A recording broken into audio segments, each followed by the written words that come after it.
دلوقتي هنبتدي نتكلم عن الاي ار ريموت وازاي ان احنا نقدر ناخد اشاره اي ريموت عندنا من البيت ونبتدي نحولها لامر ينفذه لنا الاردوينو. هنبتدي نشوف كده مع بعض. دي واجهه برنامج الاردوينو. دلوقتي احنا عايزين ننزل مكتبه، المكتبه دي شركه اردوينو بتبقى موفرها لنا بدل ما نقعد نكتب الكود وبتاع وكده، هي بتبقى موجوده جاهزه. لو جينا هنا بصينا في قائمه سكتش هنلاقي قائمه اسمها انكلود لايبراري. دي كده المكتبات اللي نازله جاهزه مع البرنامج. طبعا في مكتبات كتير جدا هي مش موجوده هنا، وهسيب لكم اللينك بتاع مكتبه الاي ار ريموت في الديسكريبشن تحت الفيديو. لو جينا هنا بصينا مش هنلاقي اي ار ريموت. طيب في طريقتين ان احنا نقدر ننزل المكتبه، يا اما بننزلها من المانجر لايبراري بتبتدي تحمل معانا، وهنبتدي نكتب اسم المكتبه اللي احنا عايزين نعمل لها داونلود، هنكتب اسمها هنا وهنعمل لها انستول وهتبتدي تتثبت معانا. دي الطريقه الاولى. يا اما الطريقه الثانيه بطلع خالص وبخش من الجوجل كروم عادي، بكتب اسم المكتبه وبعمل لها داونلود، بتنزل لي ملف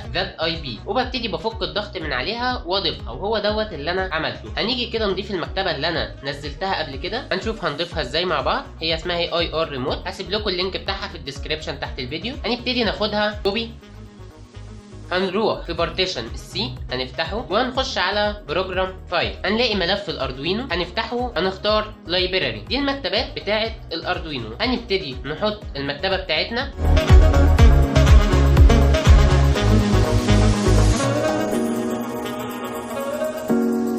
كده المكتبه بتاعتنا اهي اتضافت.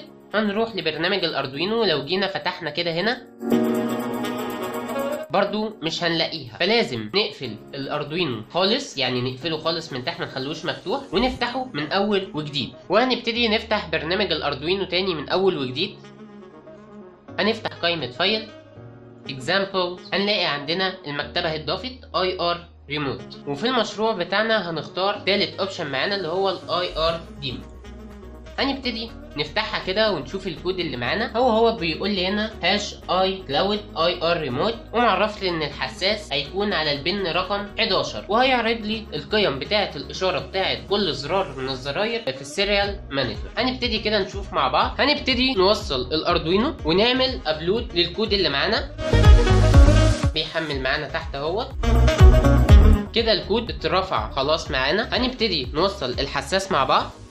بتكون الرجل رقم 1 في الحساس بتكون هي رجل الاشاره الانبوت اللي هي هتكون في الكود احنا معرفينها البن رقم 11، والطرف اللي في النص بتاع الحساس هيكون الجراوند، والطرف الثالث اللي هو الاخير هيكون معانا 3.3 فولت. زي ما احنا شايفين خلاص انتهينا من التوصيل. هنبتدي نفتح السيريال مانيتور معانا ونشوف اشارة الزراير اللي احنا هنستخدمها في المشروع بتاعنا.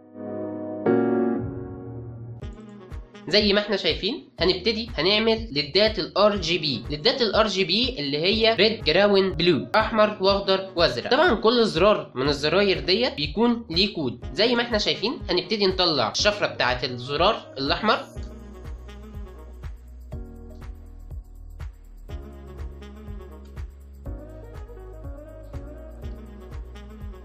كده نلاحظ معانا ان الكود او الشفره اللي الزرار ده بيطلعها هي بتكون الاكثر تكرارا. يعني لو جينا هنا بصينا لقيناه طلع لي 80 بي اف 7 وطلعها لي مره تانية وبعد كده طلع لي 6 بي بي. طيب ايه اكتر حاجه متكرره هنا؟ لو كده جينا بصينا اكتر حاجه بتتكرر اللي هي 6 بي بي اف 9 اي 42. يبقى هو الكود ده بتاع الزرار الاحمر. الكود دوت لازم نكتبه في ورقه او نحفظه كده بره. انا هكتبه في ورقه معايا خارجيه ونبتدي ندوس على الزرار الاخضر.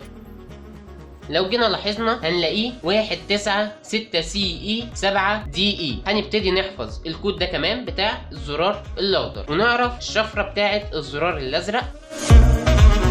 لقيناها 40 اف دي دي 6 دي اي. وهنشوف زرار القفل معانا علشان نطفي بيه الليدات اللي احنا هننورها من خلال الزراير ديت. هنشوف زرار القفل بيساوي كام.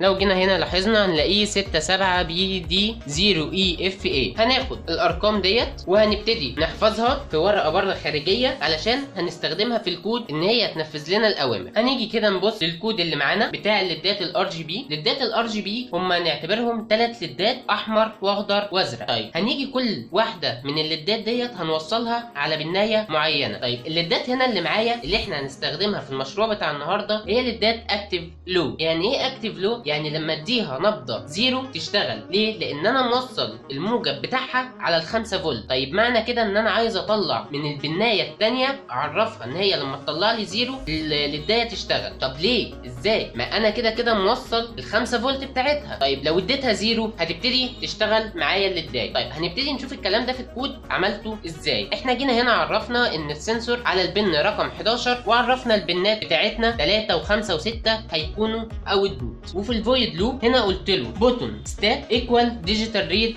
البن رقم 3، يعني اقرا لي الرجل رقم 3. اف لو لقيت الديكود بتاعها ريزولتس، يعني النتائج بتاعه البن رقم 3 دي لو لقيتها 67BD0EFA خلي لي الرجل دي هاي. معنى هاي ان هي ما تشتغلش. ليه؟ لان انا موصل الطرف الاساسي 5 فولت، ولو جيت طلعت على البن ديت هاي يعني 1 يعني 5 فولت كده الليدايه مش هتشتغل. طب امتى هتشتغل؟ لما تبقى اكتيف لو، لما الرجل ديت يتطبق عليها 0 فولت. احنا هنا هنيجي كده نبص 6BBF9E42 ده الزرار الاحمر اللي احنا طلعنا الشفره بتاعته من شويه. ده الرقم لو جالي خليها لي لو، خلي لي البنايه رقم 3 لو. يعني معنى لو دي ان هي كده هتشتغل هتاخد 0، واحنا موصلين الطرف الثاني من الليد على ال 5 فولت في الاردوينو. نفس الكلام هنطبقه على البنايه رقم 5، ونفس الكلام هنطبقه على البنايه رقم 6. انا معرف في الاخر سيريال برنت لين ان هو يعرض لي الريزلتس او النتائج او الشفرات بتاعه الريموت بالسيريال مانيتور بنظام الهكس. طبعا نظام الهكس زي ما احنا عارفين ان هو من 0 لحد 9 وبيبتدي A B C D لحد F اللي هي بتساوي 15. هنبتدي نوصل مع بعض ونعمل ابلود للكود ونشوف. معانا هنا ليدات ار جي بي. هنا الليد الواحد بينور الثلاث الوان. طبعا الليدات ديت اللي هي بتبقى في الشريط اللي بيشتغل على 12 فولت، بس احنا طبعا عارفين ان المايكرو كنترولر بيخرج هم 5 فولت بس. فانا قصيتهم من الشريط وعملت لهم التوصيله ديت وخليت طرف واحد هو الموجب ال 5 فولت، ودي لما تيجي تاخد سالب يتطبق او ينور النور بتاع اللون اللي احنا وصلناه. هنيجي نوصل ونشوف مع بعض.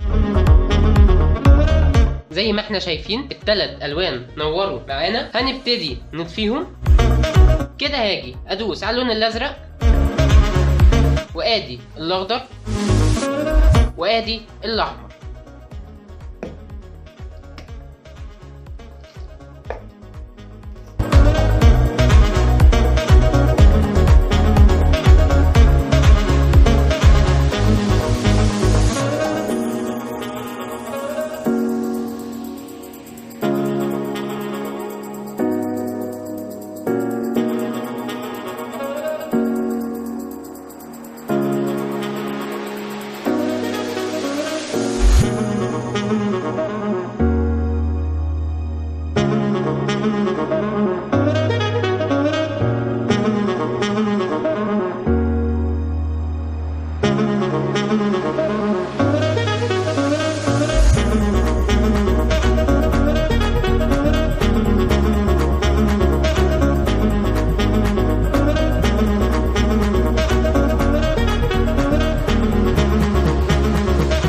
وبكده نكون وصلنا لنهايه حلقتنا. يا رب تكون عجبتكم. لو حد عنده اي استفسار يسيب لنا تحت في الكومنتات، وما تنسوش تدعمونا بلايك وشير وسبسكرايب and have fun.